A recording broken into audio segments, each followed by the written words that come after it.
At Stanford, 2 of 15 on third down last week. Here comes the blitz. Birnbaum goes down, fumble for football. Vandals have it. It's Chris Snofoinga. He is gone. And Birnbaum is hurt. Touchdown, Idaho. Birnbaum's down at the 33. Touchdown, Idaho.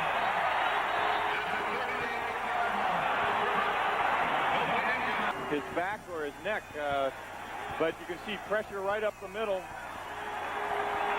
Tosi will come.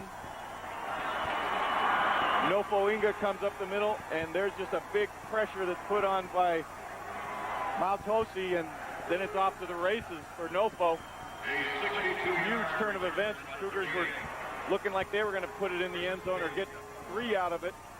Touchdown like they did, Baylor did to UNLV. What an incredible finish to that football game a week ago. That'll be the final snap. We are the tribe from the north, we're brave and we're bold. Defeating our rivals never gets old. Making our way to the Big Sky Conference. Watch out, 'cause here comes the silver and gold. Whoa, whoa. This is Tubbs at the club for the Vandals of Idaho. Welcome, Tribe from the North, brave and bold, to the official, unofficial podcast of your Idaho Vandals and the Vandals affiliate on the Big Sky Podcast Network. I'm your host, Brian Marceau, joined as always by the regular crew. First off, Dallas Hammer holding it down in Spokane. Dallas, how's it going? It is going. My West Ham United that I've been a fan of for about 12 whole months now is having their best season in like 40 years. So I finally picked a team that's like good to root for. I know I have the Super Bowl champion Rams, but most of you associate like the things I talk about with sadness and depression. And I have one thing in my life that's not sadness and depression right now. So I'm doing well. Well, you have 2 things in your life that are not sadness and depression, because we're joined by producer Marten Heemstra in the 83843, striking a sexy pose for viewers right now. Marten, this is you haven't yet had the R-rated intro, which, congrats, man. You made it 1 second last week, so you broke the record. How's it going? I'm doing good. It's good in Moscow. As you said, I'm holding it down. Just trying to make it through this really random weather we're having right now. Well, I wish you luck. Viewers can see this. Marten is trying to get through the random weather by, it looks like he is hiding out in a dark hole, aka his apartment, but it's just looking dark on the camera. Not important, but he's wearing a black shirt, so it's camouflaging everything but his head. But Marten, glad to have you here. Glad to have Dallas here as well. Look, you guys, this is not a secret at this point. We're talking spring football. There isn't much else to talk. Well, hey, I'll give you your quick vegetables update. There is no update, no news whatsoever. So we're going to jump right into Around the Bar, brought to us by Hughes River Expedition. And we're going to take a controversial first step. Dallas, I'm just going to open the floor to you. I want you to take it whatever direction you have. We've got spring news. We've got scheduling news. We've got positional shit we can talk about. Whatever direction you want to go, Dallas, I am officially giving the wheel to you. And Rack of Tits 69, the comment section, may not know this, but he just endorsed that take. So, Dallas, take it away. What do you want to talk about? First thing I want to talk about, I have a question for you, Brian. What's going on with the quarterback room? That's what I want to know. We speculated a bit on it last week and had some sort of breaking news of maybe guys moving around. What do we know now a week later?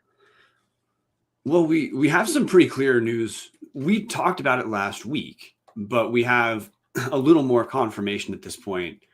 Quarterback room shrunk for sure by 1 member. Nate Sisko has entered the transfer portal. He is now a former Vandal football player.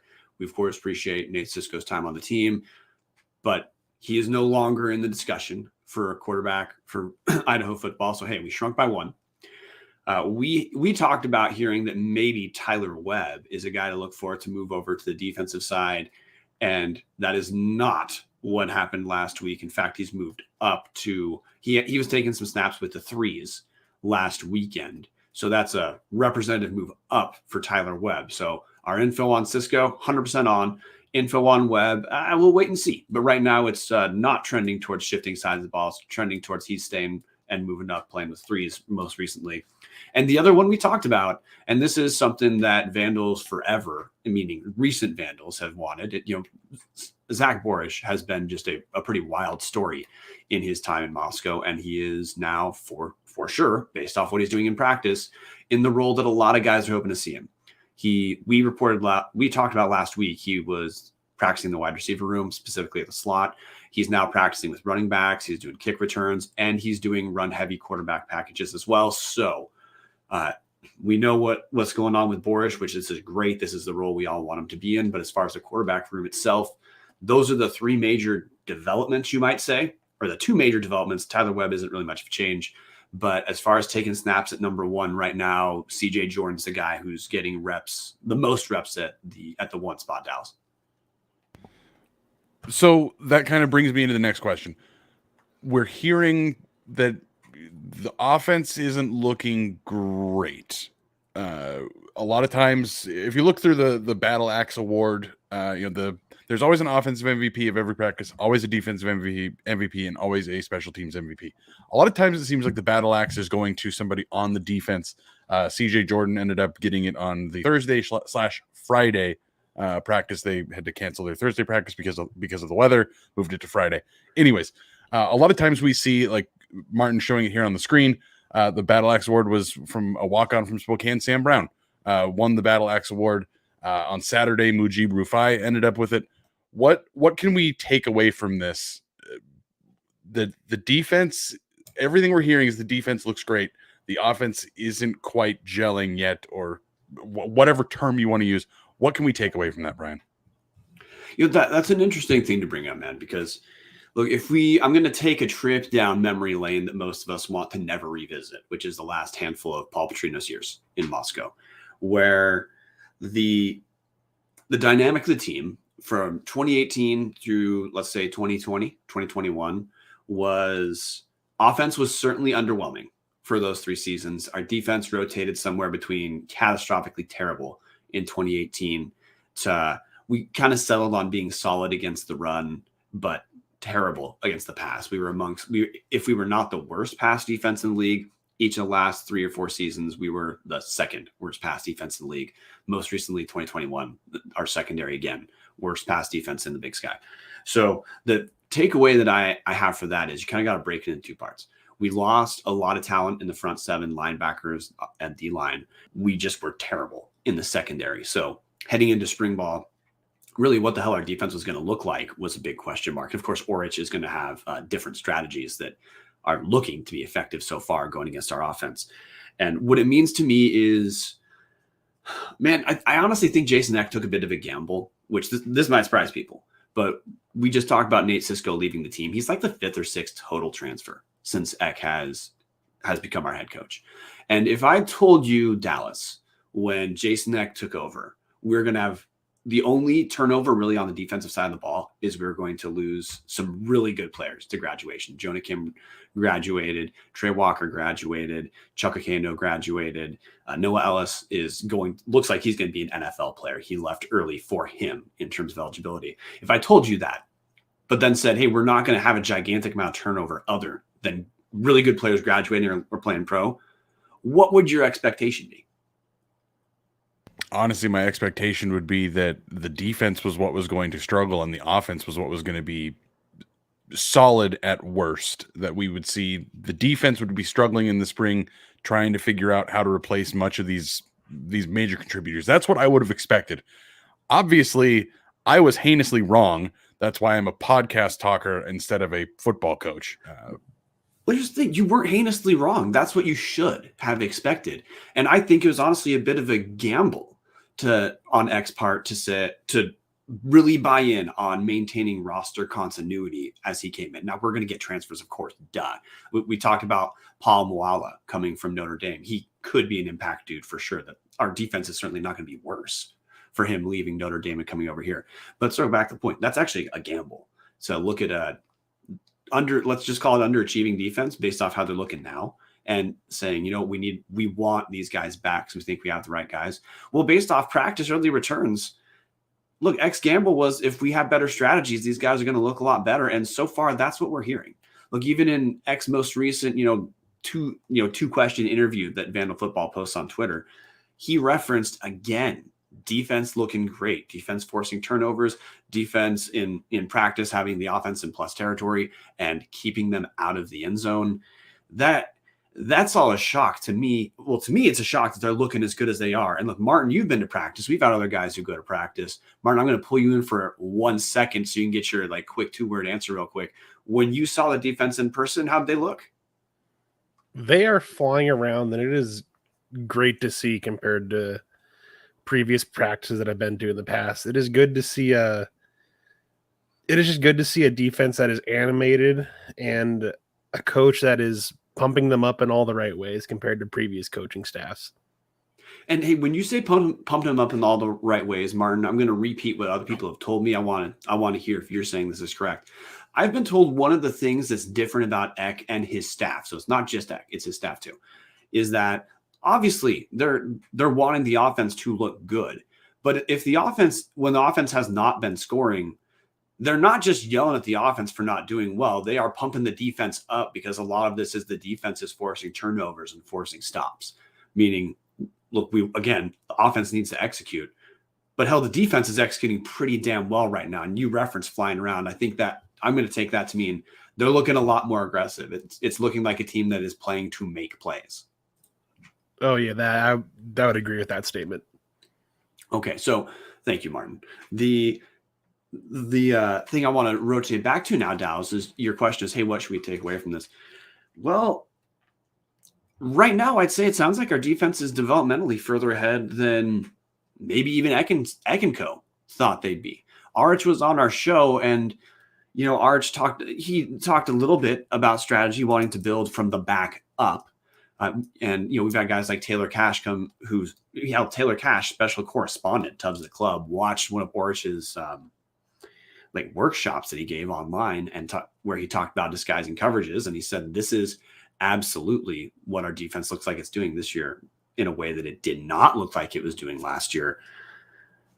My takeaway is I'm like you, Dallas. I did not think if you're going to bet an offensive head coach like Jason Eck, a guy whose background is being very good as an offensive coordinator, offensive line coach at South Dakota State, I bet you tell the average Vandal fan, hey, that's who our next head coach is.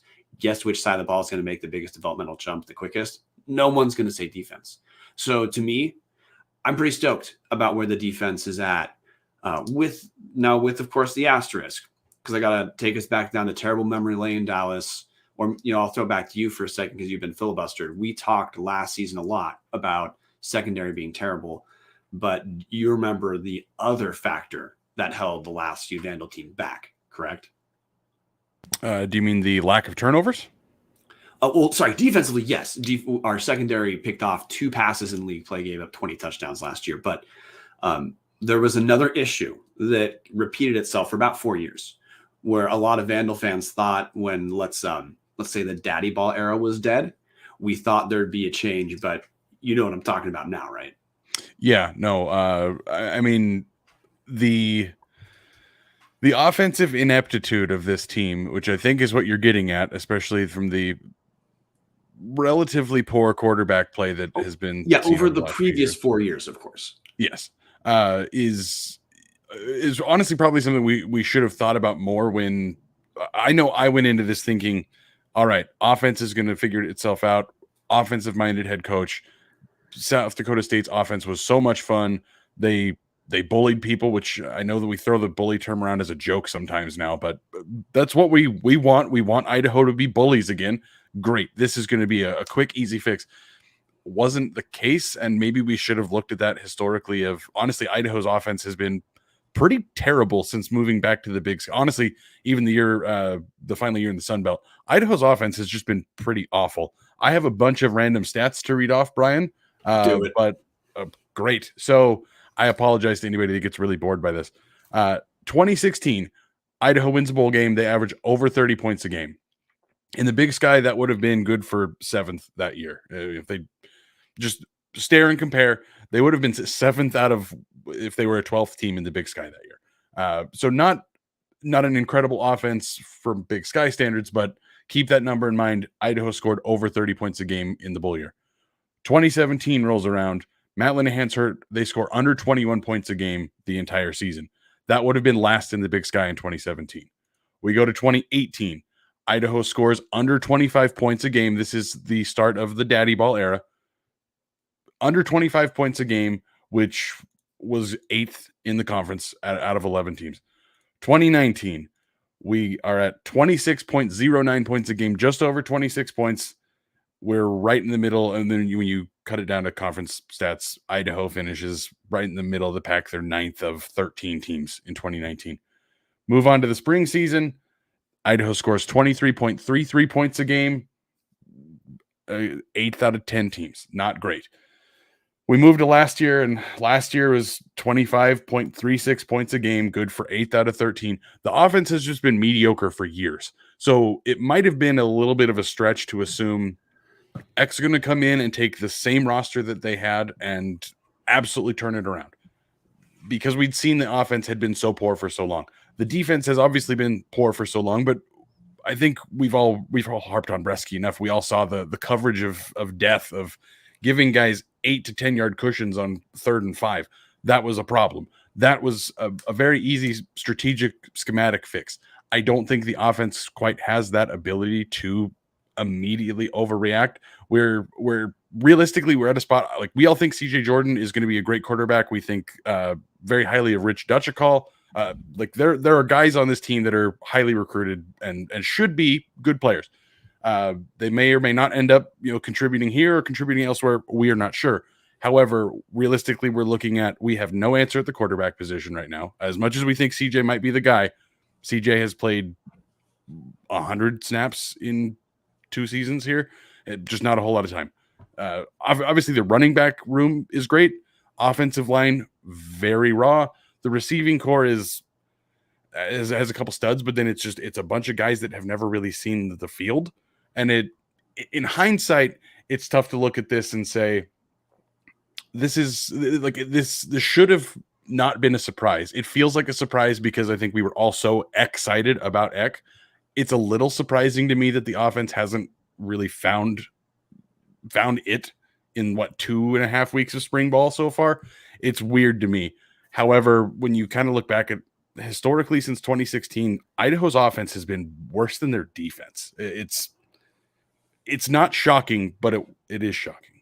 Well, and there's a couple factors that you can't disaggregate yet, or you can't separate yet, which is in the spring season and the most recent fall season, so 2021 twice, Idaho was played 4 or 5 quarterbacks through each of those seasons. It was 4 or 5 guys getting snaps. Now I bring that up because now some of that was schematic, like CJ Jordan got hurt on a designed run against UC Davis.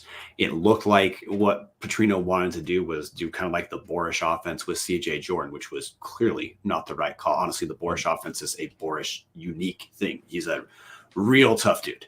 He's able to take hits that a lot of guys can't. So I don't know why anyone would even try that with a guy who's not Zach Borish. But because we've had so many injuries over the last 2 years, we don't have a single guy who clearly is going to be the starting quarterback yet. Right now, the easy favorite to say is CJ Jordan based off the roster. But we also know, look, they're still offering grad transfers. Grad transfers get recruited to play immediately, almost universally. So that means, look, if we get another guy, they're going to be in competition with CJ. You can probably presume from day one, that's the 1 and 2 that are battling it out for the starting spot. But I bring that up because not only do the quarterbacks not have a ton of play then, the offensive line doesn't have continuity with who they're blocking for.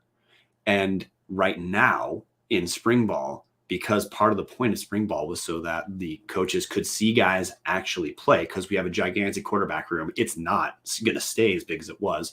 Hell, we've already talked about 2 ways where it's changed. The offensive line doesn't have the exact rhythm or reliability, let's say, of exactly what they're blocking for, or quarterbacks who are feeling kind of effortlessly confident while they're playing. So once I think the offensive line is more set on exactly what kind of guy they're protecting, that itself is going to help the offense a ton. But secondarily, and this is good news for second Dallas, our offense sucked for the last few years. Yeah, we're doing a new offense. It was going to take more than 2 weeks to get the new offense done. So, of course, there's a little bit more of a learning curve, you'd say. And look, Captain58, he's in the comment section. Here's a good one. Defense is by its nature reactionary. Now, of course, with the asterisk that, yeah, there are aggressive strategies that are not 100% reactionary, but offense has to be more deliberate and will take longer to adapt to a new scheme. Yeah, I think that take is fair.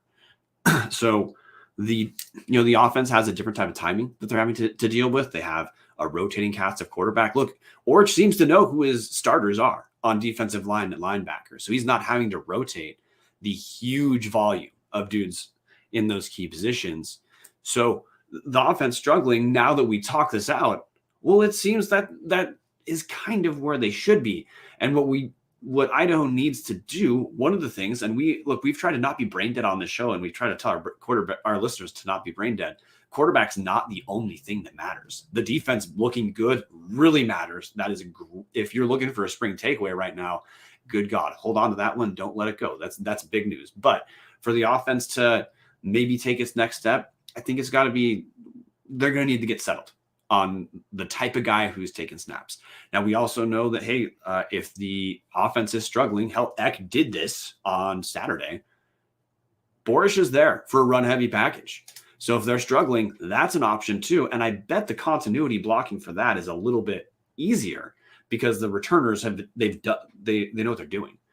Oh, well, they should know what they're doing, because I don't believe Eck's doing the dumb Petrino version of we'll have 500 ways to run it right up the middle only. But the basic package, look, they know what they're doing. That's run protection with an extra blocker. So the broad takeaway is kind of what you referenced, man. Everyone should be ecstatic about the progression of the defense. We need to not overreact about the offense. Some of the struggles, once you talk it out, it feels like that's probably the landing place where we should be. So my takeaway is no, championships aren't won in the spring. Hell, Eck has said this too. But we're seeing enough in this team so far to me to have, if you're looking for a reality check on, hey, should I still be stoked about excitement? Yes. Yeah, no, defense is making big steps. Just give him time with the offense. Couldn't agree more. The other point I want to bring up about the dichotomy between the offense and the defense.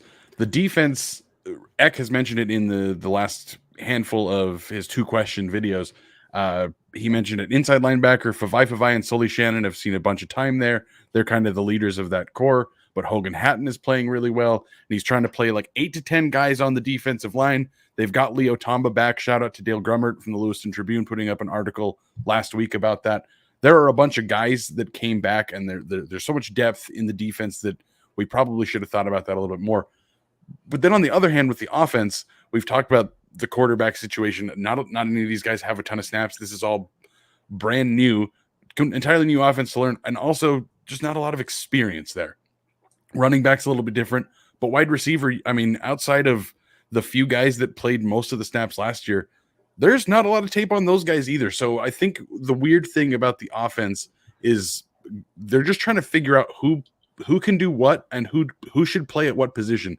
You look at the Tuesday, our show, the awards that dropped during our show last week, the offensive MVP was Alex Moore, who was a tight end this year, who was in the receivers room last year, brand new to the tight end position at Idaho, and ended up being the offensive MVP that day. Then you look at Borchardt now still listed as a quarterback, but playing in other positions like we had been hoping he was going to do most of last season when we were mind-numbingly irritated by Paul Petrino just running him up the middle 500 times. But there's this weird growing pain of it feels like they're still trying to figure out exactly where guys belong. We kind of talked about it with Stefan last show of there's 2 guys realistically that are locked in on the line. You'd think Bo St. John's got a spot to make it 3. Nate as a party, if he's healthy, is probably a 4th, but they have to figure out the 5th guy and then figure out where to play them all. So there's so much they're trying to develop, I think, right now in the spring season that it's kind of expected the offense isn't going to be phenomenal because they're trying to figure this out. As Captain throws into the chat, tons of skill players to rotate through, receivers, running backs, tight ends, lots of moving parts. We saw a lot of rotation in the running back room under the Petrino days. Not a ton from the receiving core. You'd only see the same 4, maybe 5 guys. You wouldn't get too deep into that room. So that's the other problem. There's just not a lot of guys that have had opportunity. So I think that's probably part of this spring hiccup with the offense, is just trying to figure out who here is going to be able to make plays when it actually matters. Well, another part, which I'll say this is my last take for this part of the discussion. X said it in his opening press conference. He doesn't have a set system they're going to run. He's going to build a system around the talent. Well, this is not when he gets to see the talent. So he has to give his offense a chance to show what they can and cannot do right now. So look, you mix the fact that I'm going to say people need to not let go of the offensive line part, not as a complaint, but as far as it's hard to judge the offensive line until they know what the hell they're blocking for in terms of, is the guy going to take too many sacks? Is the guy going to bail and run too quickly? Is the guy going to be able to see his reads quick and get the ball out? They're rotating through a ton of guys. And we know that they're at least going through around 5 quarterbacks when you factor in Borchardt right now. And look, Rich Dutchicall's not even on campus yet. So that's still another guy. And if there's a grad transfer, that's still another guy. So until there's continuity there, I just don't and they recruited Jack Lane. So there's yet another quarterback that is that they've signed that isn't. Breaking news that's not actual breaking news. We've just been told don't be floored if Jack Lane is on the defensive side of the ball. But you are correct. He's still technically listed as a quarterback. That's why until he's not a quarterback, he's a quarterback. Okay. So you're right. So look, until the defensive line has something they know they can, kind of be oriented around in terms of, who they're blocking for, I just think people need to give them time. And look, if X doing what we want him to do, which is build the system around the talent, put guys in the positions that for them to succeed, he has to give people a chance they can and cannot succeed in those positions. And look at Zach Borchardt right now. Zach Borchardt has clearly shown the best use of him is all over the place, including the quarterback room too, for the run heavy package. But Zach Borchardt is being put in a position to get the ball running, catching passes, kicking, and at quarterback who you could expect most of the quarterback plays going to be a run, but the dude can throw the ball good enough. So that's exhibit A. I'd say, hey, that took a little bit of time for Eck to figure out what he's going to do. You can presume that's not the only thing it's going to take time, but you got to keep in mind for him to truly build a system around the talent, he has to give people a chance to both succeed and fail at what he's trying to do. So I'm good with that kind of breakdown of where we are practice-wise. Dallas. I was just going to roll this in. I was just going to follow this up with the question. I thought it was going to be seamless, but here we are making it, awkward. Well, I fucked it up. So just ask your question. So we've talked about all of the things that we have yet to see. The offense hasn't gelled yet. We have 11 days until the spring game. What's the one thing you are most hoping to see out of the spring game? No, I don't think you're going to be there. I know I'm not going to be there. So pretend that we can see it. What are you hoping to see out of the spring game? One, I want the defense to continue to look aggressive. You said give me one thing and give you two. Give you an offense thing and a defensive thing. One, I really want to see the defense continue to look aggressive, continue to look like they're a team that is they're playing to win, not playing to contain or playing to get by, which I think that's a fair way to describe that cushion defensively that we talked about in secondary. They were playing to not get burned. I want a defense that looks confident enough that they think that the defensive side of the ball can win games for us, not avoid losing games for us. That's what we've had described for us. That's what I want to see continue in the spring game. On the offensive side of the ball, look, I've already got my win of Borchardt is all over the place. We've referenced him 1,000 times, but it's been so goddamn brain dead that the maybe best athlete on the team should probably be used all over the place where he can be a true difference maker. That's already happening. So I guess the other thing as a team I want to see, Luke Schleissner has already said quarterback's probably going to play itself out into the summer fall, which not shocking. Again, it's 15 total spring practices. It's a new coaching staff. How the hell are they supposed to make that decision when not even everyone's on campus? But what I'm hoping that we get I want to see some of the glimpses that CJ showed us against Southern Utah. I would like to see a little bit of that repeat itself in the spring game. And look, if our defense looks great, then look, this is just the nature of playing yourself. If the defense looks great, the offense can't also look great at the same time. But if we get enough of those moments to remind us, hey, this is why we were stoked about CJ, I'm going to officially say, everyone fucking relax. Because if we have a grad transfer who beats a guy who looks pretty good, that's great news. But if the guy at quarterback can be the guy we saw against Southern Utah, well, then we're in a fine position because, again, we're likely going to be running 60-ish% of the time anyway. We need to have a good enough quarterback that teams are not sitting heavily on the run. So I guess that's, if I get glimpses of CJ looking like the guy who played against Southern Utah in the spring, I'm going to call that good enough. About you? I am very similar in what I'm wanting to see. I want to see the offensive line gel enough to give the quarterback a little bit extra time. And I want to see one of these quarterbacks shred this defense. I do not want to see the defense play well in the spring game. I want them to get toasted. I watched enough Petrino spring games of offense 1 versus defense 2 and defense 1 versus offense 2, where the moral of the story from Paul Petrino was our defense looked great out there. Well, yeah, you beat a bunch of the backups. Congrats. You looked great. You went and got pantsed in the season. It's tough for me to get excited about spring because you're practicing against yourself. You can learn some, but you're not going to learn a ton. What I want to see, because we've heard there have been some times, Eck even mentioned it last week, the practice that we recorded on 4/12 a week ago, when they broke it out, the defense won 7-6 in the 13 plays that they had graded. So very close, but outside of that, a lot of what we hear is that the defense is winning everything. I do not want to see that. I am afraid that means the offense is putrid, because that's a lot of what I saw with the Petrino days. So I really want to see a quarterback take the reign and put the stamp on this spring and say, this is my job, God damn it, and I'm taking it. Yeah. I think if I had to bet on it, CJ is going to be the guy who's got the best shot to do that. From what we saw again in Southern Utah, the stats weren't incredible, but just the poise and command it felt like he had there was like, okay, I feel really good about Idaho this season. And then obviously Petrino got him hurt and completely ruined that and lost him a job. Anyways, that's what I want to see. I want to see a quarterback take this job and say, this is mine. I am not going to give this up. You can bring a grad transfer in the summer. I'm going to beat that guy too. That's what I think we need to see. Yeah, and I want to just reiterate, this is from the comment section. Taryn Kowach, I guarantee I butchered that name, says it's also important to keep in mind learning a new offense is harder than learning a new defense, new formations, motions, run, pass, protection schemes, personnel, etc.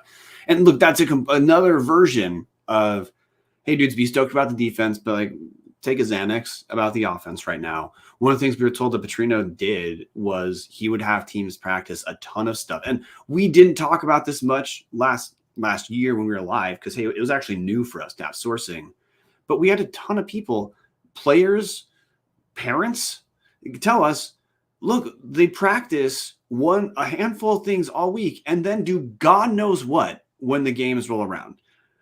X going to be different. We've already been told, look, the playbook is much smaller than what Petrino had, meaning they don't have a bunch of stuff they're going to waste time on during the week and then not use during the season.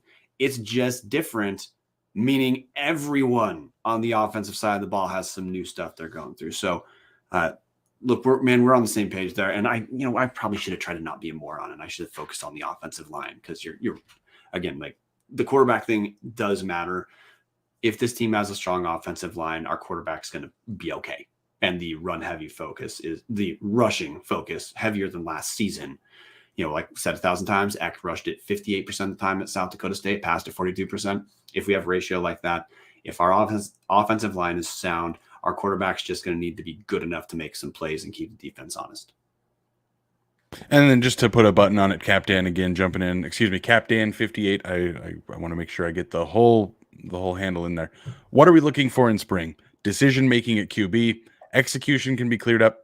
He spelled it wrong. He spelled it E-X-E-C. That's actually spelled E-C-Ek at the start, just to correct that. Execution can be cleared up, improved, but good decisions are harder to coach into a guy. That's a much smarter way of saying what I was saying in wanting a quarterback to take the job. I want somebody to show that they have the command of this offense and can make the right call and do the right thing and steal this job away from any grad transfer that might try to take it in the early fall and summer. Brian, I have one last question for you about the spring game. And it's really more of a just the spring season as a whole, or season, I guess. What constitutes success to you? Like what would be a successful spring ball for you? Is there anything that even is considered a successful spring ball, or is just getting out of it alive success? Oh no, this is different, man. We've got a new coach. Look, this is something that's hard to talk about because it's hard to point to like the individual instance or stat or whatever that makes this matter. X installing a new scheme, yeah, sure. He's installing a new culture. This isn't just something fans are stoked about. Look, what we're told from practice is no, the players are pumped. The players are viscerally excited in a way that was not happening last year. So just with that, it's a success. The culture that you would hope Eck has been installing, which is excitement, being aggressive, letting his coaches coach while still having his footprint where he needs to have it. Eck is letting his positional coaches do their job and control what they need to control. That's the big takeaway for me is as far as this team, the team itself. So let's talk teams and fans. For the team itself, it's a new captain. He needs to make it his ship and he needs to get buy-in, and all reports so far are that mission accomplished. So that's what I think ultimately people should care about, that the new guy isn't same as the old guy. It's different. We've already explained a lot of the ways it's different. There's reason to continue to be excited. From the fan perspective, this is our first shot at seeing what Eck as the head coach looks like.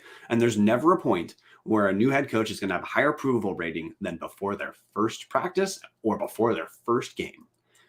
Has Eck done anything to tank his approval rating? No. If anything, he gives us more reason to be stoked. So that's what I think are the bigger deals for spring. And for Idaho, it's a resounding success so far. Next, if we can get good attendance in Boise, more excitement out there, I'm good.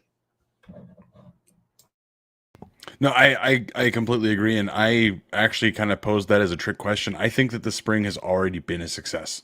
To me, I have never cared about spring football because I have spent way too much time in my life out in the freezing cold tundra of Pullman, Washington, shooting Mike Leach's spring practices to have him talk like this to me. Just the general malaise around even like big time Pac-12 spring football. If their coaches didn't care, it was hard to get interested in it. And then watching Petrino for the last 9 years, I could not care less about spring football, I thought. And then every year it would get worse and worse.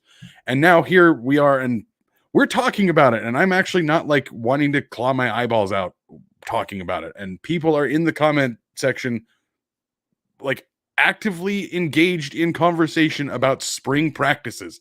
Like, you see the social media outreach that Vandal Football has done since Eck has been hired. It's a complete 180 from what it was before. It's almost like they realize the internet is a cool, like interesting thing to use to get people excited about your program, especially after you just spent the last 4 years pissing on people.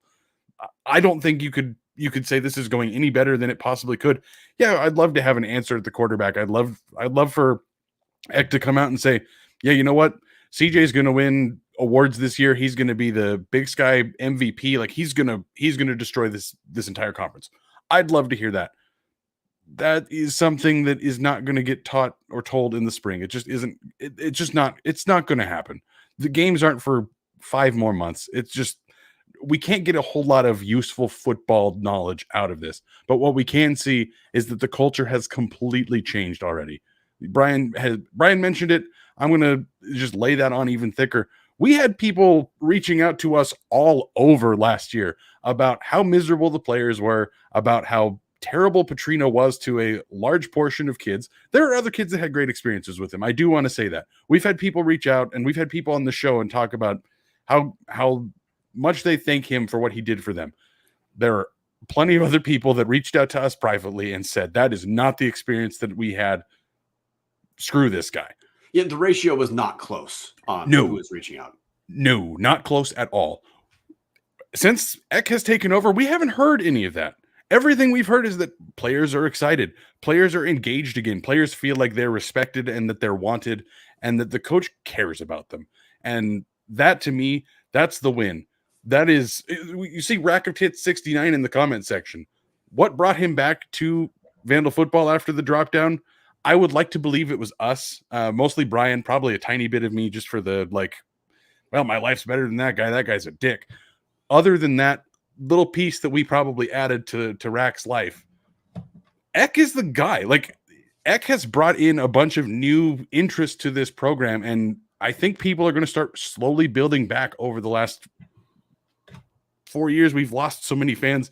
I think they're going to start coming back, and you can't be more excited about how the spring season is gone. Just seeing how the players are reacting, how social media is reacting, and that here we are talking about it in the middle of April, and there are people in the comment section wanting to talk about Vandal spring football.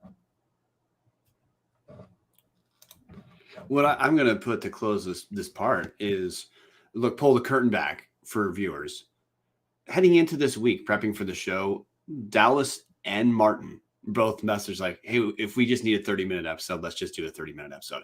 We're 40 minutes in. We haven't even hit the other piece of big news we have to talk about, guys.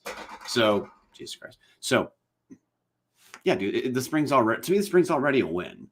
Now, this is the point where I'm like half self-conscious that I'm not being harsh or something like that. But look, the news is positive. We've got things to pay attention to. We've already talked about offensive line, quarterback. Those things matter. But again, you're right. To me, it's a win. I'm ready for us to pivot to the piece of news that kind of came that's football related. Dallas, you want to intro that?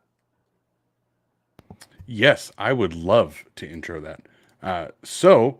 Actually, dude, I'm gonna fuck this up. No, we have to do our ad read real quick before we get to that question. Because Around the Bar brought to us. Yep, Around the Bar brought to us by Hughes River Expedition. If you're looking for a great all-inclusive week-long vacation, don't look past your backyard. Venture into the largest protected wilderness in the continental U.S., located right here in the great state of Idaho. Enjoy a multi-day trip down the Middle Fork of the Salmon, the main Salmon River no return, the Salmon River Canyons, or the Selway. You can even check out special trips like the one to see the Perseid meteor shower. Camp on pristine beaches, run amazing whitewater, hike scenic trails, spot wildlife, soak in beautiful natural hot springs, take in the history along the river, and fish on the most remote stretches of river in the country. You just bring your clothes, let HRE handle the rest. Hughes River Expedition has been Vandal owned and operated since 1976 and ready to take you on the vacation of a lifetime. What are you waiting for? Find out what it's like to grab a paddle, catch dinner, and ride the bull all throughout the Gem State. Call them now at 800-262-1882 or check them out at hughesriver.com. Back to you, Dallas. All right, back to the news. So, 4 Vandals were recently named to the Hampshire Honor Society. Congrats to Mike Beaudry, Tyrese Dedman, Trace Letexier, and Coyote Rufai. All of them graduated with a cumulative GPA of 3.2 or higher in their college careers. That ends up with 15 Vandals that have been honored in the last 16 years. Most notably, Tubbs of the Club alumni Alex Boatman in 2019. So congrats to those 4 guys. Brian's looking at this with contempt because he knows this is not the news I was supposed to intro. I just wanted to throw him for a loop and see what happened if I went out of order. So congrats to those 4 guys. Super cool that Idaho's putting smart people out there too. If our football team isn't great, at least we're smarter than Boise State. That's what we've always got our hats to hang on to. Anyways, the actual news that I was supposed to intro. We have signed some future out-of-conference game contracts. We've actually filled out now our 2024 and 2025 schedules, and we'll go into those in just a minute. But with Abilene Christian University, we are going there September 21st, 2024, and then they're coming to Moscow September 19th, 2026. Marten's even got the official contract up for anybody watching. Anybody listening, you're just going to have to listen to my sultry tones tell you about this contract. And then we have University of St. Thomas. They're coming here September 6th, 2025. That's in Minnesota. Then they come back to us September 18th, 2027. Brian, I have buried the lead on why people should care so much about this. I think this is a fantastic development from where we've been the last 4 years. Do you want to tell the people why this is such a fantastic news? After I give the final home and home scheduled is Idaho and North Dakota in 2027. We travel to North Dakota 2028. They come to Idaho. We're not going to talk about schedules that far in advance, guys. But hey, those are the 3 contracts. So why does this matter? because look, it absolutely does. I'm going to use this year's out-of-conference schedule as a reference point. We play Washington State, at Indiana, and versus Drake's Pioneer Conference team, FCS. Drake is our first out-of-conference FCS game since Eastern in 2019, which just came out of nowhere because we both had openings.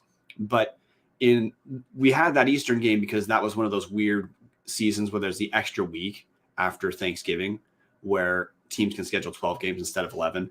But as far as we're concerned, for an average FCS season, which is 11 games, this is our first time with Drake as an FCS out-of-conference opponent, which means another win that can help us with playoff eligibility, which the lead you're getting to. This means going into the future, Idaho has at least one FCS game scheduled in each of the next four, well, more than four, heading into 2027 seasons. This year, like I said, we have Drake. Next year, we play at Nevada, at Cal, then at home versus Dixie State. That's the FCS game. The year after that, at Oregon, at Wyoming, then at Abilene Christian. That's a road FCS game. Then versus Dixie State. That's another FCS game. So that's 2 in 2024 that count for playoff eligibility. 2025, it's at WSU, at St. Thomas. St. Thomas is another Pioneer Conference school where they don't give out scholarships, but they look like they could be pretty good for Pioneer Conference. They got kicked out of Division III for beating the shit out of everyone. To close 2025, it's at San Jose State, then at home versus Dixie. The whole point being, previously, Idaho had that third OOC game. We kept having to play like Simon Fraser, which, shout out to former Simon Fraser head coach Thomas Ford, current special teams coordinator for Idaho. But we were playing Simon Fraser. We were playing Western New Mexico State. We were playing Central Washington. That game doesn't count for playoff eligibility. So for Idaho, since we've joined the Big Sky, we've essentially had to win the conference to have any shot at the playoffs. Now, this buys us one potential game heading into the future. We still have to do damn well in the conference.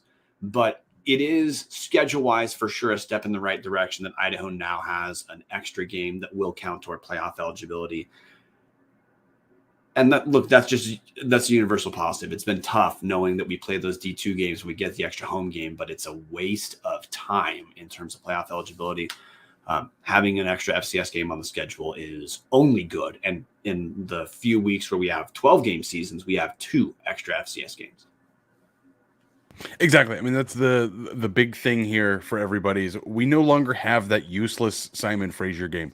Yeah, it's cool to see our rivals from up north, and it's awesome to get guys some reps in a game that is going to be their one shot. It was also weird to watch that Simon Fraser had that female kicker that the entire team shunned.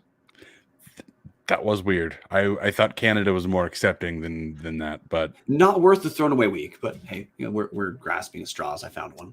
There you go. Yeah. See, Racketits is already in here. Brian, choose your words carefully. I love our rivalry with Simon Fraser. So we've got to tread lightly here. But what this means is no more bullshit, pointless games like that. Every single game we have is going to matter now. So you look at the schedule for this year, starting off with Wazoo, going to Indiana, then Drake at home, and then you jump right into conference, NAU, NOCO, Montana, et cetera, et cetera, et cetera. Yes, you're going to have to win most of the conference games to be able to make the playoffs. But you move forward to 2023 and 2024 and 2025, and you have enough out-of-conference FCS caliber games. You don't have to win as many Big Sky games to have a shot at the playoffs, which, yeah, you obviously want to win more conference games, but we're giving ourselves the ability to make the playoffs now rather than, okay, you schedule 3 games that don't matter to the playoffs. So there was no way we were going to beat Indiana this year or Oregon State, as much as I hate to say it. You're not going to win either of those 2 games. Simon Fraser does nothing for you. So you have to go and win 7 games in the Big Sky if you want to make the playoffs, or if you want to have even a shot at the playoffs. You don't have to do that now. You can win those 2 out of conference games. You get 5 wins in the Big Sky. You're up to 7 wins, and you've got a shot to make the playoffs. And this feels like not only hiring a guy who was an FCS coordinator, but committing to more FCS games on the schedule feels like Idaho finally realizing, oh, all right, there's a large divide here in the fan base. A lot of people don't want to be FCS. This is where we are. Let's do whatever the hell we can to try to succeed here and bring people back to being interested in Vandal football again. That's what this feels like to me. Obviously, a lot of these contracts have been in the works for a very long time, and this isn't just like the switch was flipped in the last 6 months.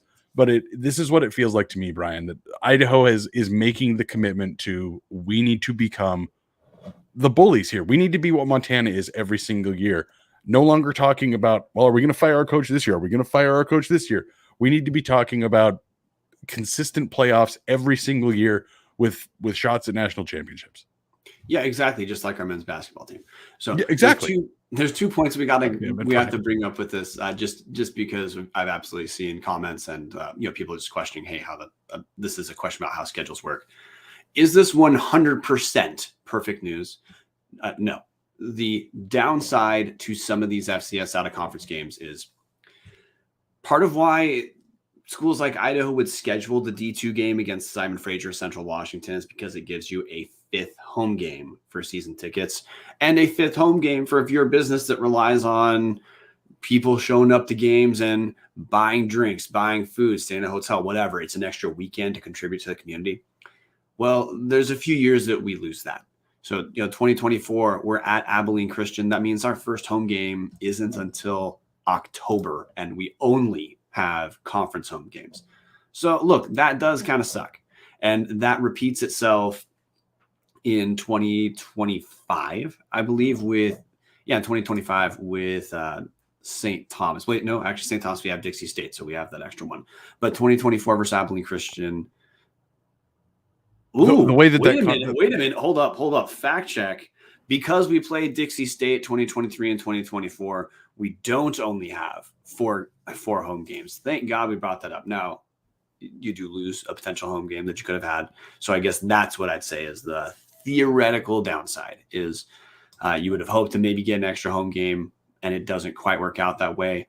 This is just a reality check until the VSF is fully funded and we're selling tickets better. Idaho is just not going to be in position to be a Montana State where they schedule multiple out-of-conference home games because you got to pay the opponent to come there too. We're just not there yet. So fact check, incorrect about the 4 home games, but heading into the future, if fans are sometimes curious why there isn't always the extra FCS out-of-conference game, it's because no FCS team wants to not have that extra home game, but lots of FCS teams are scheduling those bye games. No, exactly. I honestly, I have nothing further to add to that, Brian. That was a better, not a write-up because you said it out loud, but it was a better write-up than I could have put together. There is one other point to address too, which is just, again, it's getting people up to speed. The out-of-conference opponent, because there's going to be some people who look at these games, they see Drake this year, they see Dixie State next year, they see Abilene Christian and Dixie State in 2024. They see St. Thomas the following year in Dixie State. And they're saying, look, okay, like we're getting the FCS games, but why aren't we scheduling Missouri Valley Conference teams? Why aren't we scheduling CAA teams?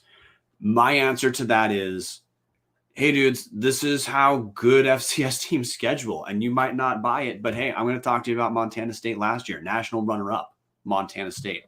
Their out-of-conference schedule was a bye game at Wyoming, then hosting Drake, who we played this year, Pioneer Conference Drake, then hosting San Diego, Pioneer Conference, non-scholarship San Diego.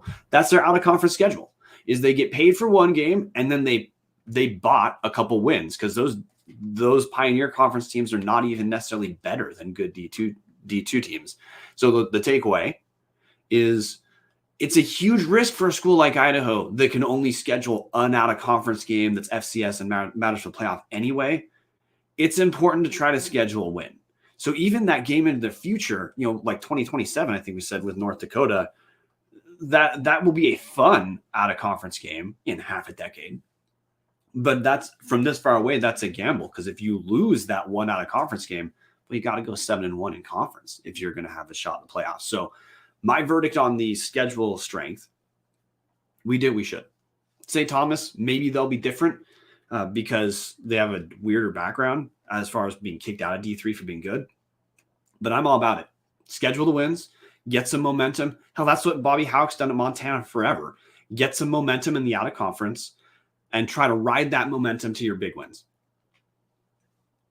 Exactly. And I want to double down on that point you made, Brian, about you've got to go 7-1 in conference, because if you look at Montana State's schedule last year, they lost to Wyoming, they won out, and then they lost to the Grizz in the final week of the season in the Brawl of the Wild.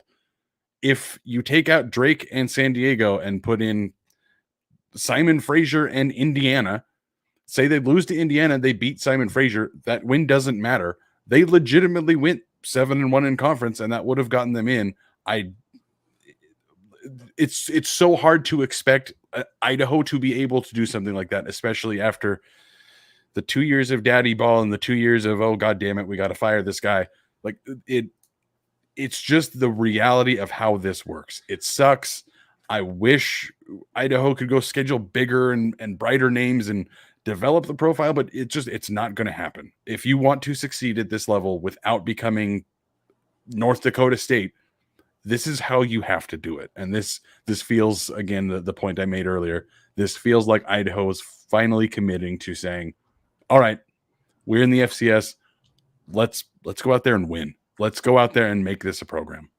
Don't even look at the teams like Montana that have had Missouri Valley Conference games, Missouri Valley Football Conference games last couple of years. Eastern did it too. Well, they're playing Western Illinois. They're playing Montana played South Dakota when South Dakota was looking like they might be 500-ish. But that's what a lot of these teams do, is they're not trying to schedule South Dakota State so they can lose their one FCS out of conference game. Montana gets more than one, but you guys get the point.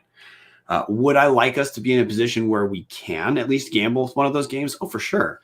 But look, at this point, it's a positive development that we're even scheduling a game that matters for the playoffs. So again, is it 100% good news? Well, no, of course it's not perfect. There's some things that could be better, but broadly speaking, this is a step in the right direction for us schedule wise. This is something that Idaho fans can look forward into the next seasons to be a little more stoked about. In particular, look, I'm not trying to get into 2024, but we get 2024, we're going to have 2 FCS out of conference games. Man, that's cool. But as far as the next couple seasons, getting that win really matters, because you guys know, look, you can't be good in the Big Sky and finish. You can't be anything but good in the Big Sky and finish 6-2. We're still going to need to finish 6-2 in the Big Sky with an FCS win to be in the playoffs.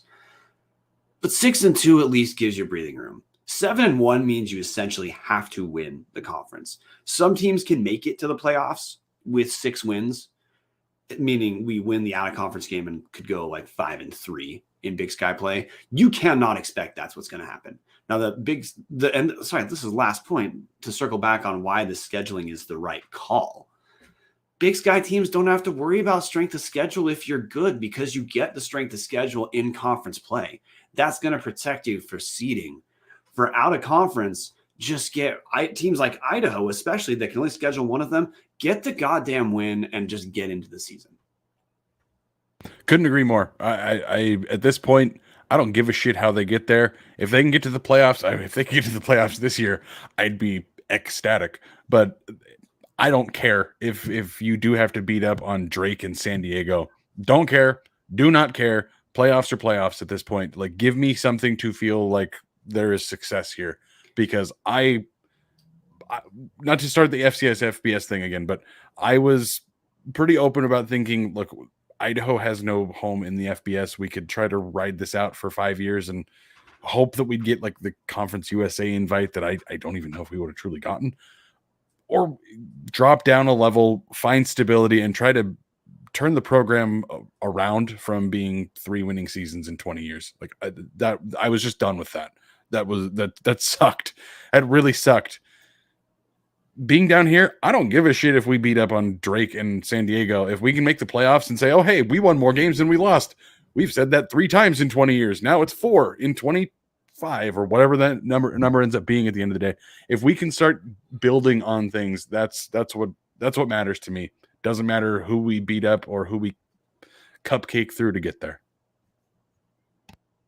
Yeah, no, 100%. That is, dudes, that's around the bar. brought to us by Hughes River Expedition. Marten, we're about to call it a night. We're a little bit longer than the 30 minutes you were hoping for this week, but you've been on the shelf for 59 minutes and 52 seconds and change or so. Marten, anything you want to throw in before we call it a day? I've got nothing else to add. It's just kind of throw something random in. Just support your local VSF chapters. That's all I can really say. I mean, I'm excited. Go out and support everybody. Support this university and the team. You heard it from the man himself. Support the VSF. Which, yeah, dude, you guys want to schedule more FCS games that matter? Give them some money. I'm pretty good to call it a night. Next week, guys. Sorry, I should probably be a host and not suck at this. Next week, Dan Satter, Associate Commissioner of the Big Sky Conference, is going to be on here to talk Idaho men's basketball. I'm kidding. No, he's going to come on. He's going to explain the changes in the men's conference tournament. He's also going to explain some of the mechanisms in the Big Sky relating to football. One of the big ones that I've talked to fans about, but the shit ton of people want to know about is how the hell did the protected rivalries things change for Idaho? He's going to talk us through that process and all things Big Sky. We're going to have a final spring football update before we have our true final spring episode after the spring game, which will launch us into our break. But if you guys got questions for Dan Satter, send them to us on Twitter or join the hashtag OnlyTubs Discord at patreon.com/Tubs at the club. And you can be part of our weekly discussion on, well, hey, Captain 58 just said, hey, sex dungeon, hashtag OnlyTubs. That's like our favorite thread in the Discord, is talking about everyone's sex dungeons and sharing pictures of exactly what aesthetic we all went for. But no, seriously, we talk about football stuff all throughout the week. We try to give a little bit inside info to people in the Discord when we can and make it work. It's a lot of fun. Give us a couple bucks. Other than that, I am ready to call it a night. Dallas, any parting words before Marten plays us out with God knows what? I'm just looking forward to getting through this entire episode without having to say, Brian, you're muted. I think we finally did it. God damn it. I was paying so much attention to make sure, like, okay, Dallas is going to yell about this again. I'm going to be Grandpa Brian, even though this is a completely average thing that other people do. But whatever, we all become the stereotype we need to. Go Vandals. Go Vandals. So raise your glass and have a drink with me. Here's to the Vandals in the crowd. All just out there living the dream. Right up one and only Moscow drink.